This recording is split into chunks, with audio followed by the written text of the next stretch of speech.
অনেকেই প্রশ্ন করে থাকেন শবে মেরাজে কতগুলো রোজা রাখতে হবে, কত রাকাত নফল নামাজ পড়তে হবে। আসলে শবে মেরাজকে কেন্দ্র করে রাসূল আকরাম সাল্লাল্লাহু আলাইহি ওয়াসাল্লাম বিশেষ কোনো দিক নির্দেশনা দেন না যে এত রাকাত নামাজ পড়তে হবে, নফল নামাজ পড়তে হবে, তারপরে 2টি বা 3টি রোজা রাখতে হবে।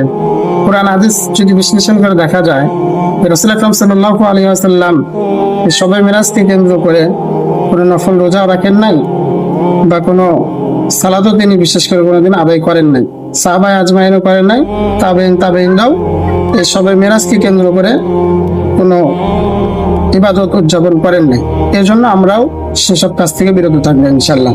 আসলে ইসলামে যে বিষয়গুলোকে নিষেধ করা হয়েছে আমরা সেই বিষয়ের দিকে আমরা ধাবিত বেশি হই, আগ্রহী বেশি হই, কিন্তু ইসলাম যেই বিষয়গুলোর প্রতি আদেশ করেছেন সেই বিষয়গুলো থেকে আমরা সবাই এড়িয়ে চলি। যেমন আল্লাহ তাআলা আমাদের উপরে 5 ওয়াক্ত নামাজ ফরজ করেছেন, 5 ওয়াক্ত নামাজ কিন্তু আমরা কেউ আদায় করতে চাই না। কিন্তু এই শবে মেরাজ যখন আসে আমরা অনেকেই ব্যাকুল হয়ে পড়ি যে রোজা রাখতে হবে, নামাজ পড়তে হবে। আল্লাহ তাআলা আমাদের সকলকে সহি বুঝ দান করুন।